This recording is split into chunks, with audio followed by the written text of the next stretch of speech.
So I guess the big milestone moments. So I won a award for the West Australian a couple of years ago for like a Young Achievers Award. I got a check for $25,000, which was pretty amazing. Didn't even know that there was a prize. I just turned up at this awards night and they were like, "You won." I'm like, "What?"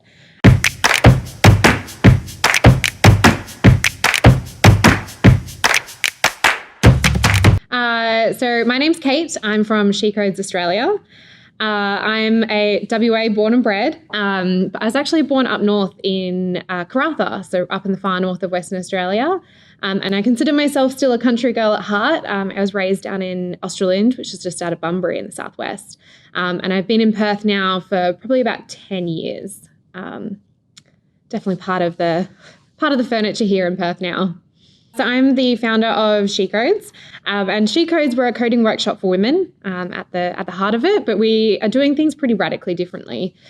So we run 1 day, 1 week and 6-month programs with the super ambitious goal of 100,000 women in tech by 2025. So over the last couple of years, we've taught about 5,000 women through these different events, and we're working with businesses to fund them so that these programs are free for women, and getting them through into technical roles to provide extra value back to those businesses. Yeah, so I've been running SheCodes since 2015. So we just had our 6th birthday earlier in March. This is very exciting, kind of seeing it all kind of come together from where we started to where we are now. So we started off just doing 1-day workshops, and I'm not from a technical background. So I started this because I was super eager to learn to code. And when I was looking around, I couldn't find any communities that were friendly to women or friendly that were to beginners. So we started this as a beginner-friendly, female-friendly activity, and then we've kind of grown pretty rapidly since then. So now we do the 1 week and the 6 month, and we tend to have waiting lists for our programs. We had our last program sold out in about 3 or 4 hours, with nearly double the amount of people who were interested. So I get told all the time, "Oh, there's no women in tech because women don't want to learn to code," and that's totally untrue. There's hundreds of women out there that are keen to learn. They just need to be given those kinds of opportunities. So really exciting to be able to do that more now. Yeah, so I think there's always challenges along the journey. Nothing ever kind of happens overnight. And I think it's always fascinating when people talk about like, "Oh, someone just made it big overnight in the startup world. You're going to be $1 million business overnight." Like, that's not true. That takes 10 years of hard work to be able to get to that point. And there's a lot of stumbling blocks along the way. So for me, we started as a volunteer-run committee that were running 1-day workshops twice a year. We had no funding, and just trying to make everything as achievable as possible. There was one workshop where someone had sent an email saying, "We'll see you for breakfast in the morning." And I read it and I'm like, "We don't have breakfast." So I personally went and baked like 85 cupcakes, muffins the night before so that there was breakfast for people when they turned up in the morning. So there's all of that kind of stuff when you're just trying to hustle to trying to make things happen. And I guess the turning point for us was when we started getting the likes of BHP and some of our other corporate partners on board. And then BHP was awesome because they cold emailed us of, "Hey, we really love what you're doing. How can we get involved?"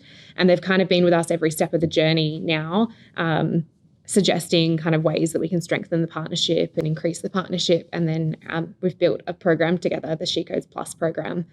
So that was really lovely. And I think without the support of those kinds of partners, it wouldn't have been able to be possible to kind of where we are right now. Yeah, so our super crazy ambitious goal is 100,000 women. So we're nowhere close to that just yet, but definitely got ambitious goals of how we get there. And I guess where that number came from, if anyone's curious, is there's a study saying that we need 200,000 more people in tech by 2025 for Australia to stay globally competitive as a country. And so we were looking at that statistic and like, wouldn't that be amazing if half of those were women? So that number does come from somewhere. And so I guess what we're doing in the short to medium term, so we're actually launching a program up in the Pilbara, so back near my hometown, so in Port Hedland. That's happening in May.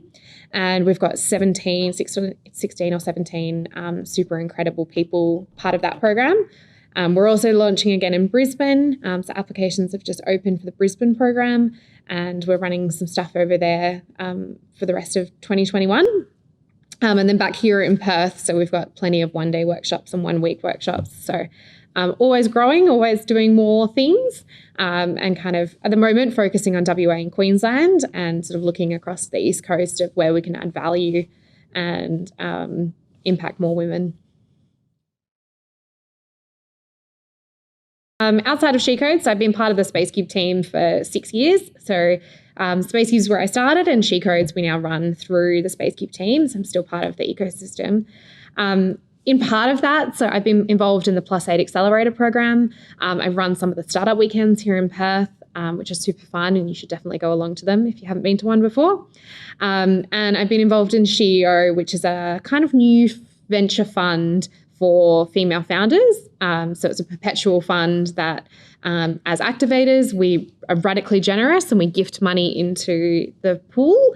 And then that gets split up into 5 or 6 female founders to go into their ventures on a $0 interest loan that gets paid back to kind of make that perpetual fund keep going. And I'm also a semi-professional hula hooper. So I perform at some of the sort of street performances around the city doing hula hooping. So pretty varied. I do a lot of things, like to keep busy. It's mainly focused around that sort of women in tech and startup ecosystem space.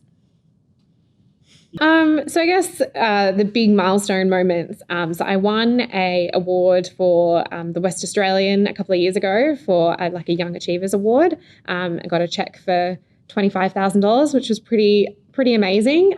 Didn't even know that there was a prize. I just turned up at this awards night and they were like, "You won." I'm like, "What?" So that was pretty incredible. And I recently won 40 under 40 a couple of weeks ago as well, which is pretty amazing to be recognised. And I am quite a lot younger than a lot of the people who were nominated as well. So really good company. And then I guess on the softer notes is what I'm really proud of is the impact that we've had on real people's lives. So seeing my alumni who were super shy and came into the program and didn't really know what they were doing and had this dream of being in tech but didn't think it was achievable. And now seeing them at the end of the program and they've got jobs in tech, they're coming back as mentoring, they're telling people all about like the awesome stuff that they've done, and just seeing that impact on real people's lives. I think that's the real win, aside for all the showy wins. The real win is the people and the impact. Biggest mistake. So I think there's no real mistakes. There's learning opportunities, and we're going to fail, and that's okay. And we need to celebrate failure. I think that the biggest learning moment that I've had is definitely around pricing. And I don't think any startup founder gets pricing right the first time around. You always go way too low and then end up doing a whole heap more work to try and make it possible. And if I'd kind of had that confidence to back myself and to charge what things actually cost, I think that would have saved a lot of hassle. And then I guess it's all about people as well. So there's a bunch of things that I wish I would have done better in managing people and helping them grow through my team as well. So that's kind of the focus as we grow the business, is how we grow our people along with it. I'm motivated by 2 things, so people and purpose. And I think if I look back at every job I've ever had, it either had to be about people or purpose. So it sounds really corny, but I want to leave the world like better than I found it, and to have that kind of legacy of impact and have that kind of purpose out in the world. And then I want to work with really good people. So having like-minded people around and kind of building those relationships and just seeing them grow, that's super motivating for me. So people, purpose. So I've been thinking about this since I read the question. They're not good jokes, but so whoever said that the definition of insanity is doing the same thing over and over and expecting a different result, they've clearly never tried to reboot a computer. Sometimes you just need to turn it off and on again like 4 times and suddenly it does what you want. And I guess my second terrible joke What do you call two monkeys who share an Amazon account? They're prime mates. So I think Perth is actually such an awesome place. There is so much going on, and all of those people who are like, oh, Perth is so boring, there's nothing that happens here. There actually is. I think what we don't do well is telling people about it. So I actually talk to my friend in Montreal all the time about what's happening and telling her about noodle markets and street performances. And she's like, oh my God, nothing like that happens here. And Montreal is known for its art and culture. So for her to tell me that so much stuff happens here and we still get feedback from people like, oh, nothing happens in Perth. I think that they're not looking hard enough because there is so much happening. We just really need to get better at telling people on the East Coast, telling people in the suburbs, shouting it from the rooftops. Like, we're actually doing cool stuff.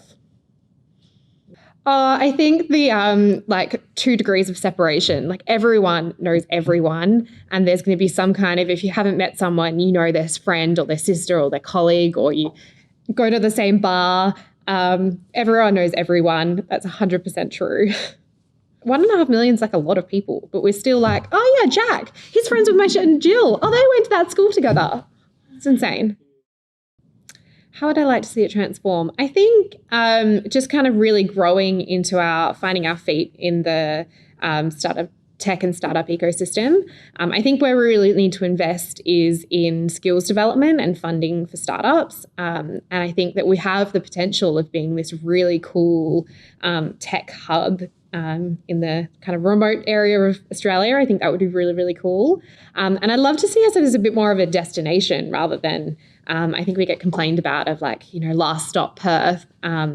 Like make it a cool destination that people want to come to and know about and have a little bit of a more global appeal. I think that would be pretty awesome. COVID times aside. I mean, I think I'm a pretty open book. So I think there's not a lot that I keep pretty secret. I guess most people don't know that I am a semi-professional hula hooper. So I do some performances for the City of Perth and street performances. I've performed on New Year's Eve, which was pretty cool. And I do classes learning tricks every week. It's a pretty awesome community of hoopers in Perth. I guess that would be the only thing that people don't really know. How did you get into it?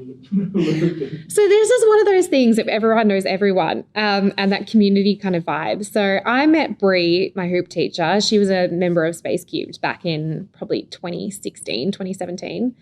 And she just needed a space to work. And she was like, I've got all these crazy ideas of where I want to go with my hooping and building her business.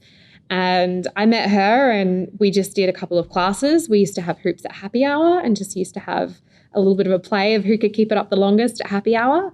And then, we just kind of, I really liked it. And so I went to classes and kind of fast forward to now, and I'm still part of that community. That you're probably your own worst enemy a lot of the time. So just being brave and just taking the opportunities and putting your hand up and saying, yeah, I want to try that, and getting really curious. And just giving stuff a go. I think that's the best way. I never want to be the kind of person that lives with that regret of like, oh, why didn't I do that? Because I was embarrassed or because I thought I wasn't good enough or I didn't know how to ask. I think just be brave and give things a go. And if they don't work, like, let's celebrate that failure. Let's not look at that as a bad thing. That's a good thing. It's just one more thing that you don't want to do.